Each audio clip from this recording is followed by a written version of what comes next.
morning, good afternoon, good evening, whatever time you're watching, whatever time you're listening. Welcome to Your Onion podcast show. Today we have a very special guest. Her name is Catina, and I'm going to try and pronounce the surname, and then she's going to correct me. Aghayan, no? Aghayan. Aghayan. Is that okay? Aghayan. Okay, right. It sounds more French. You're getting there. It's Armenian, actually. Yeah. Yeah. Is there a history to the surname? Is there? Aghayan is it's like the old. It's Agha Oghla is like the. It's kind of part of the royal families back in the Ottoman. Oh really? So you've got blue blood, as they say. Okay, I got a lot of blood. Is that why? Greek, is that why your company is called Kingdom Consult, based on the royalty side of things? Yes, you got that. It is actually Kingdom. Yeah. It's a KK is a royal letter and a divine figure. So it is, yes. So that was in your head when you came up with the absolutely name. Yeah? Absolutely, yes. Very good. So Catina, with all my guests, just give us a brief insight to what you actually do at the moment. Mm. And then we'll go back in time to see who the real Catina is. So at the moment, I'm the founder and the CEO of Kingdom Consult, which is my company. And also I'm advising for strategy and for business strategy for a recycling company in Doha called Elite Paper Recycling. Okay. Yeah. That's what I'm doing now. Okay, great. So let's go back in time then. Yeah. So you said you're from Armenia? I'm actually, it's a bit complicated. Okay, let's tell us the whole complication. I'm half Greek, half Armenian, a bit of Cypriot. Oh, really? I was born in Lebanon. Wow, that is a complete mixture. My childhood was in Africa, in Nigeria. So what were your parents doing? Well, my dad was working with the oil and gas in Nigeria. And he was the Greek side? He's it's a mixture also. He's mixture as well. Yeah, he's half Armenian, half Greek. Okay. And my mom also side is half Armenian, half Cypriot. So oh, really? Very kind of complicated. Absolutely. So he was on oil and gas, and that's why you were moving around? Yes, we were moving around, and then we went a little bit to Beirut, a little bit to Cyprus. So were you going from one school to the next? Was it like in an expat school, or did they send you to like a boarding school? How did it work in your childhood? Well, I don't remember a lot, but I remember that I had a great childhood. It was so fun. Yes, of course, I think it was an expat school. You were just going from, Yeah, it was a French school, so it's an expat. And then did you go to university after that? Yes, actually, I did. So where did you study? Now I just... I had finally did my master's in mass communication. No, I saw that. But where did you go to university when you were I went younger? To Beirut, actually. Okay. Yeah. And what did you study? Business administration. Okay. Yeah. And then recently I've done I saw that in your LinkedIn. Absolutely. Yes, why did you leave it for so long? Wow. And why Wales? Well, it just happened, actually. It was the... Nothing against Wales, but...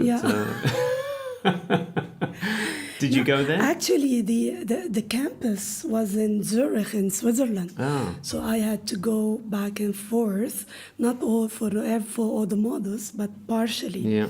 And then it was a combination between University of Wales and is a Robert Kennedy College or something like that. Yeah. Well, sometimes it happens. Yeah. You just felt you needed to do it. Yeah, you feel that's the time to do it. Okay. So, and the reason for Catina's husky voice is you've just got a sore throat. It's a lot of dust when you come to Doha. Actually, there was something on WhatsApp when we woke up that people in Abu Hamor could smell some type of burning. They were wondering, so I wonder if that's caused... I'm not sure, but I think, Doha is nice, don't get me wrong, but it's... sometimes it gets too much with the dust. and then also with a lot of exposure on the sport. Yeah. I think that's the reason. Yeah. So, All right. So you went to university, and then after that, what happened? well, after Were that, you I always- joined in Beirut. Actually, I joined Canada Post. That was one of the greatest projects on privatizing Liban Post, the Post of Lebanon. Yeah. So I joined the team, and that was a lot of fun. Yeah. And your role was? Because I like to build things, so it's like for me, it's starting from scratch and Yeah. building the whole system was very, very interesting. And I can say I learned a lot from CPIL. Yeah. So that was a lot of fun to do. And then after that? And then after that, I was invited by Emirates Post Group in Dubai Okay. to join them. And So they found you? yes, they found me. So based on your experience in Lebanon with the Because Postal what Service? we did in Lebanon, actually, we created a unique, we call it the Quality National Center. Mm-hmm. And this is like a center that track and trace all your services and the mail. Of course, we're talking about the mail. Yeah. And then the people in Dubai liked the idea, so they invited me and another consultant, Canadian, to go and set up the same. And that's what I did, actually. I went there, and then What year was that?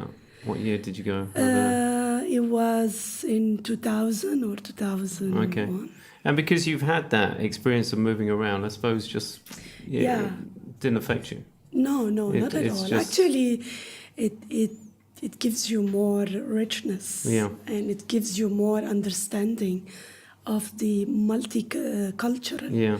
And then you become more flexible, and your style management changes, and you become more communicative with the people. Yeah. And this is the core after so many years of business.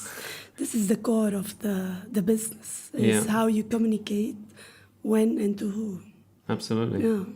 So how long were you in Dubai? Well, I stayed for a couple of years. Okay. And then the people in Doha, they liked the idea, so they invited me here. So then again, you get an invitation to come over. I joined Qatar Post, Yeah. and the Ministry of Telecommunication at that time. Yeah. So I joined around Asian Games. Oh, 2006. That was another beautiful momentum in Yeah, Doha. absolutely. You were I here, arrived no? just before the Asian Games. It's weird. We've been so long hanging around. Yeah, and we've never met. We never met. Never met until exactly. now. Yeah. Absolutely. Wow, everything happens for a reason. Everything happens for a reason. Absolutely. So yeah, you came here around 2006. You worked for QPost. You implemented. Yes, we were the national carrier actually for the Asian Games. Oh, okay. Oh, that was a boom. Yeah. That was beautiful. And how long were you there with QPost? Well, we stayed for a couple of years with Yeah. QPost. We've done a lot of success stories. We actually, after setting up the quality center at QPost, I moved on and I orchestrated the Doha Congress for we call it the Universal Postal Union. Oh, really? It's Okay. one of the mega events. It's under the United Nations. Yeah. And we managed to successfully win the bid because they run international bid. Oh, really? Same like the FIFA and the WTO. So this is for the Yeah. Postal Service Yeah, that around was the for world. the Postal Service. Okay. So It was. what are you doing? What are you bidding for? No, we Just- already bid and we won, and Yeah, they but came in what was it? 2012. Was it like a big event? Is that what you were bidding for? It's a global event under the United Nations. Okay. You will have around 4,000 diplomats that they come. All involved including presidents and ministers. in. Really, just for the Postal Service? Only for the Postal Service. So what are you talking about? They talk about regulations, international IPs. They talk about logistics. They talk about terminal dues and how the countries because there's a lot of it's same like WTO and OPEC on. Yeah, because these- I was listening to a podcast recently, and they were talking about the reason why Trump is having a go at China is because China's got for their postal system where they don't have to pay any tariffs or anything like that, so that's why they can ship everything very cheaply, where other countries' postal service gets high Yeah. tariffs. Yeah. And that's why they can't compete with China. And It's that's what true. he's trying to change, because, you know, when it was set up for China, it was when they were, you know, a third world country or whatever. Yeah. And, you know, that's why they didn't have any tariffs. But now that they're, you know, a first world country, then they shouldn't have those. Yeah, it's true. This is one of the congresses. It's a huge congress. Yeah.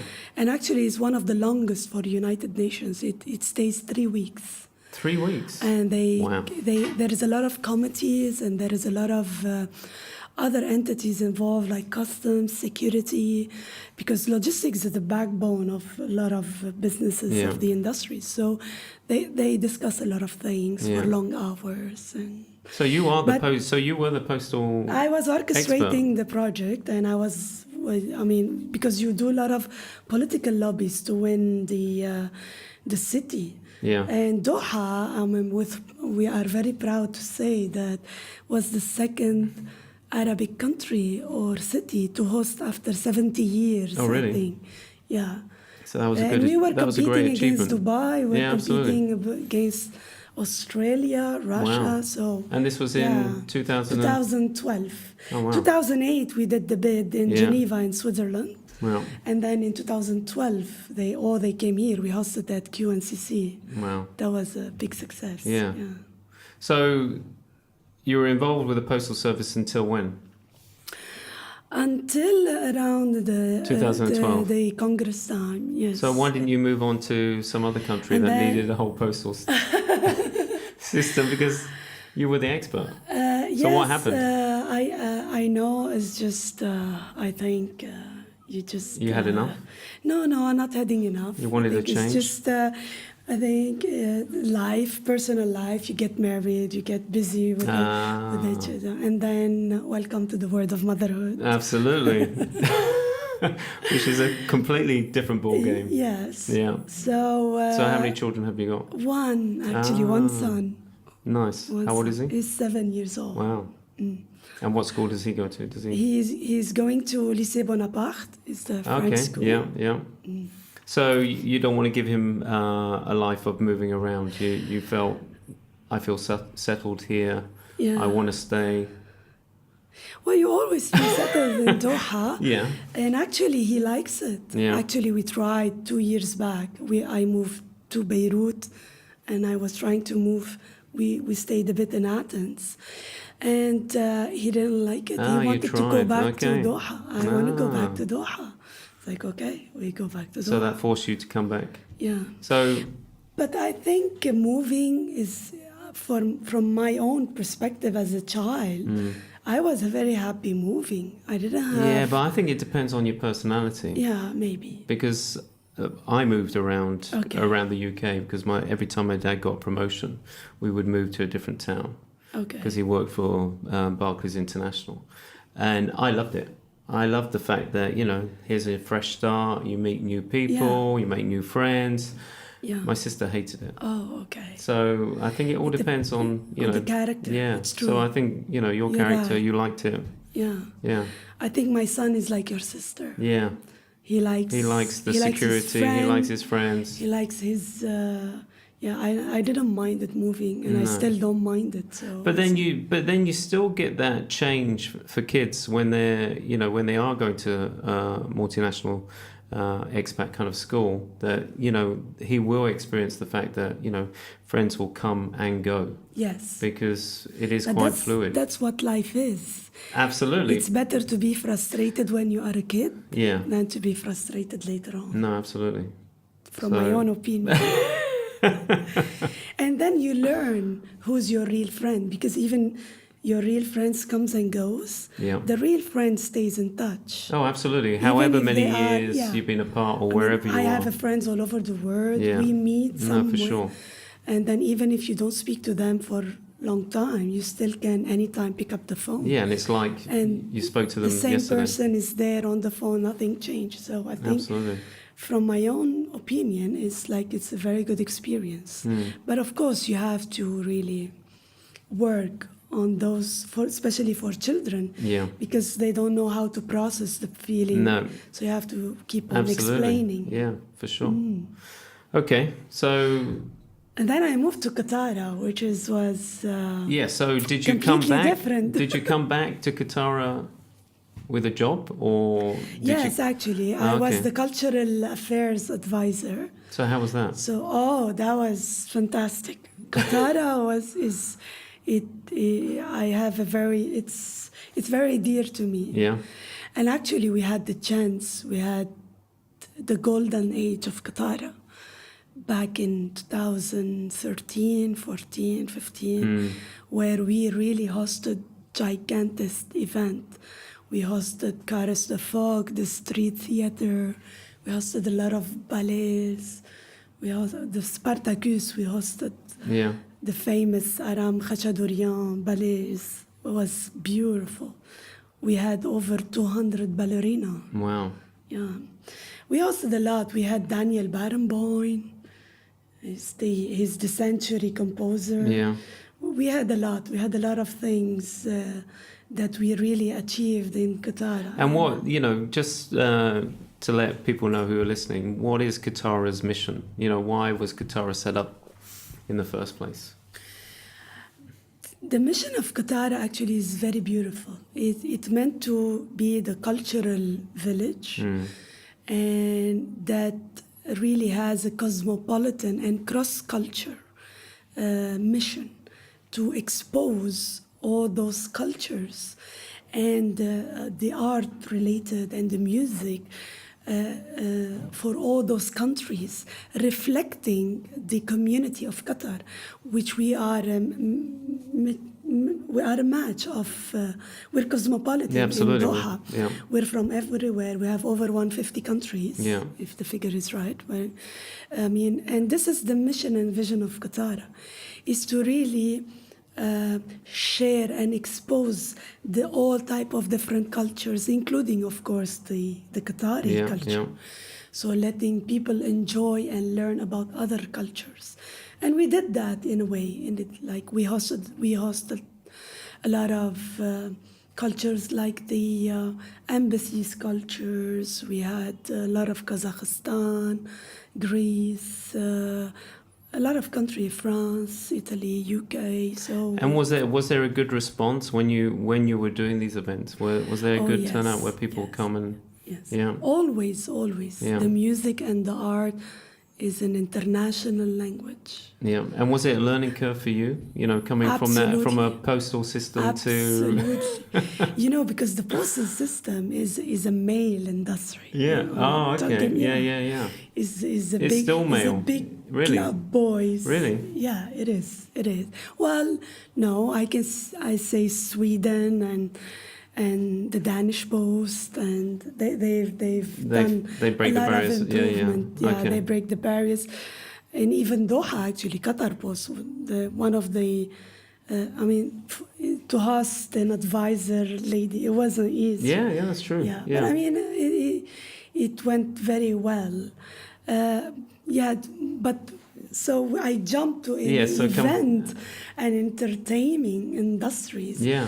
And that was very, very. First of all, it was a huge learning curve for me. Yeah, I can imagine. It was too much fun.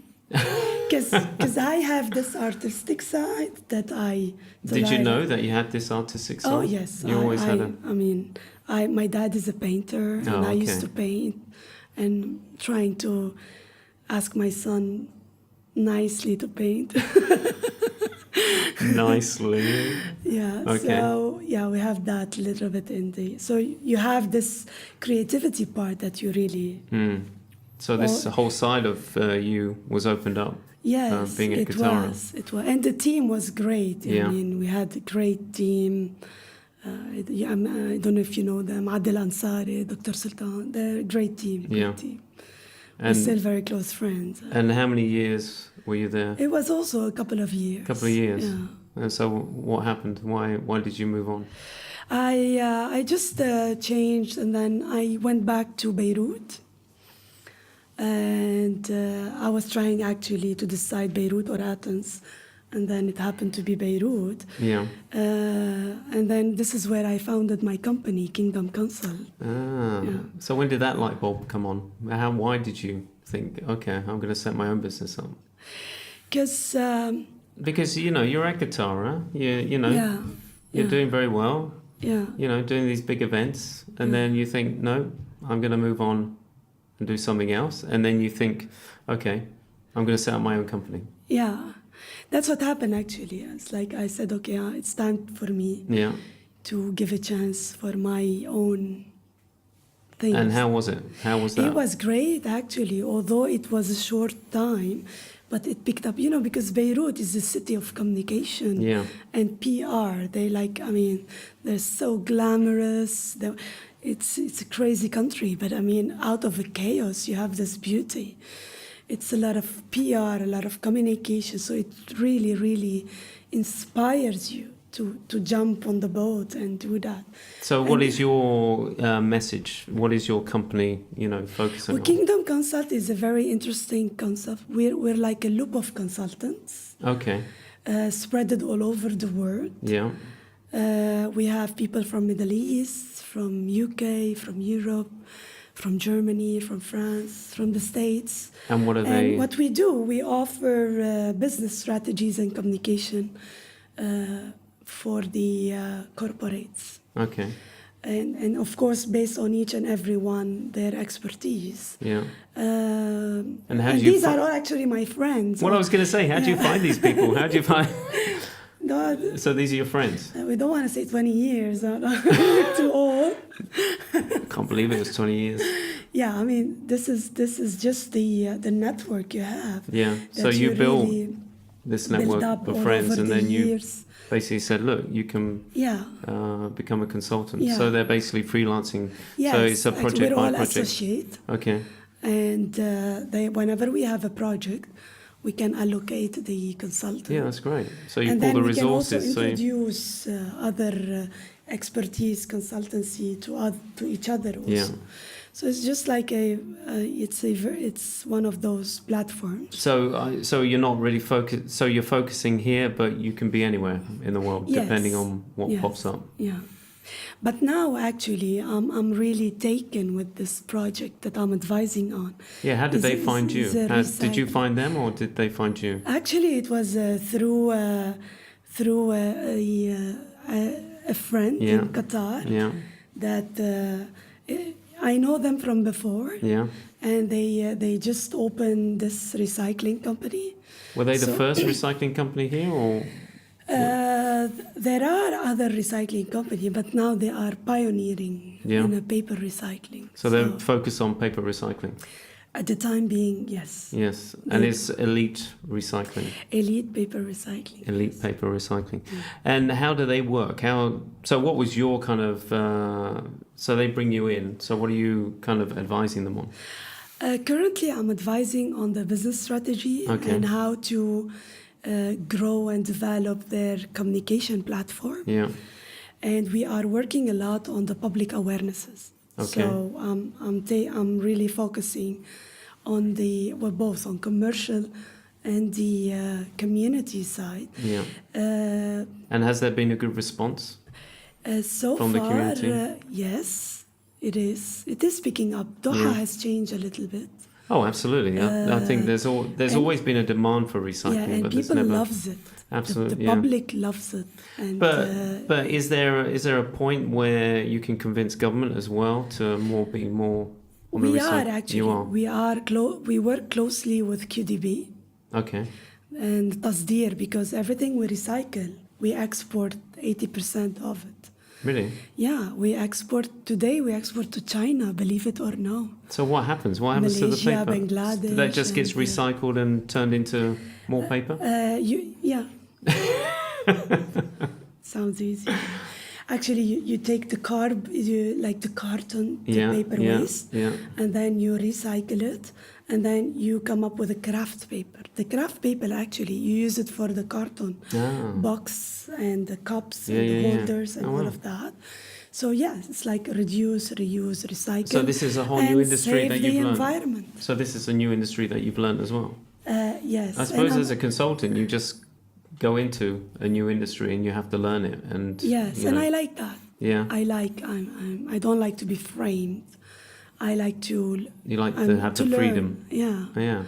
and somehow it just blow my mind. I mean, we hear a lot of cliches, environment, climate change, and then when you really get into it and you really have the hands-on and you do a lot of research, you see like really disaster is coming to us. I've just been listening to a podcast with Joe Rogan, and he had a journalist who basically looks into the whole global warming side of things.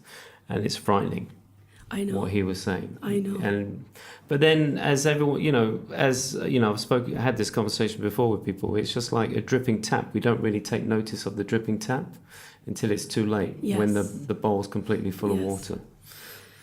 Actually, it's the water, the lights, everything. Absolutely. Although we are in the paper, but wherever we go, we've been constantly asked and begged for even to do the plastic. And plastic. Currently we do oil, water, and paper. Because we reuse the oil. We take the oil and we recycle it. Wow.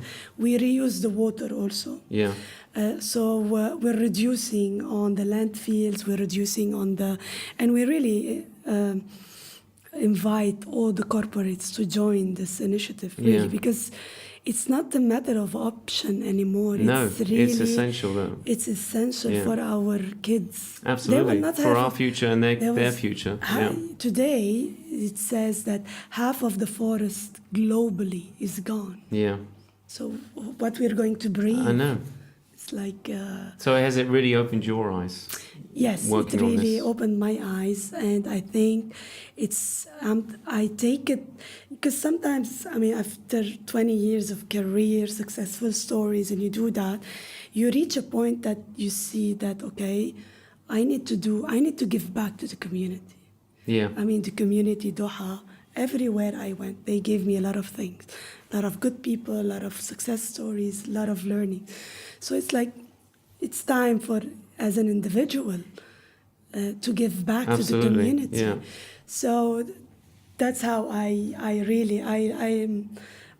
never thought I would be in this industry, honestly. No, I know, but do you think it's, over time, and when you reach a certain age in your life, and you just think, no, as you say, you've got to give back. And on top of that, actually, I was approached by the chairman. And the chairman, I have to say, he's the most that he impressed me. He's a young entrepreneur. Yeah. He's only 23 years old. Wow. But he's one of a kind. He's Qatari, but with big dreams, very ambitious. But he is focused on the whole environment. He actually built himself the factory, starting when he was 16 or something. So working with young entrepreneur really brings you back to the zero. Yeah, it really. Yeah. And it puts those challenges as an advisor or consultant, whatever you have, to really start scratching your head again. Yeah. And see, where did I lose the creativity? And then it really motivates you more. No, that's great. So, yeah. That's admirable. And will plastic come into the whole recycling process? Because I'm always annoyed how much plastic gets just thrown away. I know. And then when I go shopping as well, that they're still using plastic bags. Why isn't anyone bringing recycled bags? Not recycled, but, biodegradable bags. Yeah, degradable. I've noticed there's black biodegradable bags in the shops that you can buy. Yeah. The big black sacks. Yeah. But when you go to the checkout and then it's all those plastic bags, I just think, and the way they pack it as well. The way they pack individual items, it's just like, what are you doing? Yeah. So I try to bring, bags that from home that I can use again. And they look at me and they go, "What? What do I do? Exactly. What do I do with this bag? It's just to fill the bag." Exactly, they're confused. But I could go on, but no, I admire when I hear that organisations are here that are focused on the climate and recycling.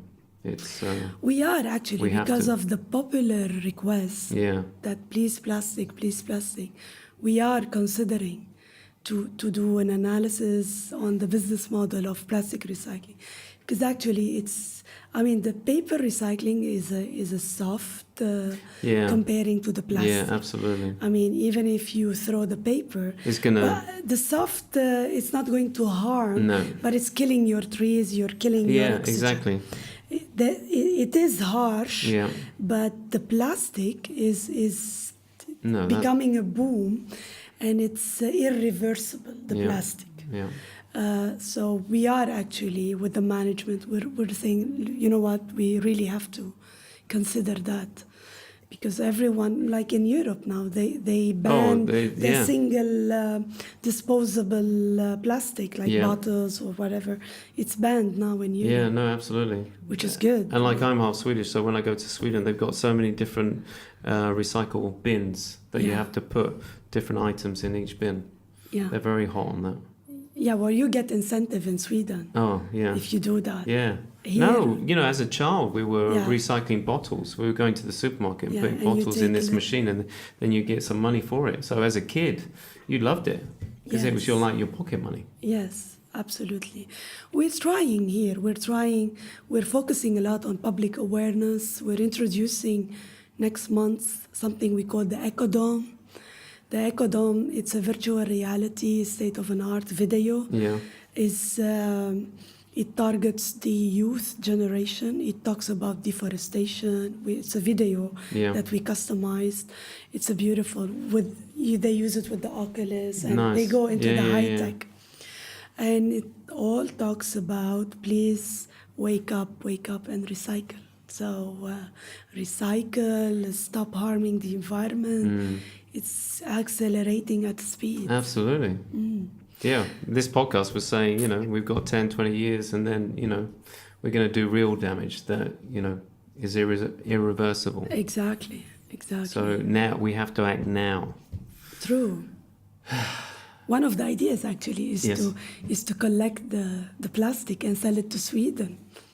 Oh, really? Because Sweden are now buying all the waste all over. Oh yes. Wow, I never knew that. Anyway, so how can people find more information about yourself and then Elite Paper Recycling? How can they find you? Well, they can go to our website, my website, or they can follow us on Instagram. We're very active on Instagram. So that's Kingdom Consult. Kingdom Consult is how, Okay. And then, or Kingdom Consult on the Instagram. Okay. And of course, Elite Paper Recycling. Yeah. If they want, they can. We are open 24/7 for any phone calls. So if any corporates are listening, yes, they need to get involved. Absolutely. Actually, we're doing it free of charge, the service. We come and collect all your confidential papers, the religious paper. We have a special instruction. Okay. And you can find all the dumpsters in the streets of Elite. And but it's free of charge. This is the incentive for the corporate. Yeah. That we don't charge them to pick up the waste. Great. Yeah. Well, thank you, Catina. Well, thank you, Stefan. Thank you for coming on the podcast. That was a pleasure. It wasn't too bad, was it? No. That was very... Catina, before we started, was like, okay, just run through the format. I said, there's no format. It's just a discussion. No, it's just like the map road, Stefan. Anyway, I appreciate you coming on. Oh, thank you. And if there's any updates later on that you want to come and tell us about with your company or Elite, just feel free to come on. Maybe I will send you the chairman. You can have a postcard with him. Love to talk to him. He's very interesting. Absolutely. One of the rare. Are you still recording? Yes, we're still recording, yeah. Oh. Great. Anyway, thank you, Catina. Thank you. Thank you, Can guys. We have okay. Yeah, all right.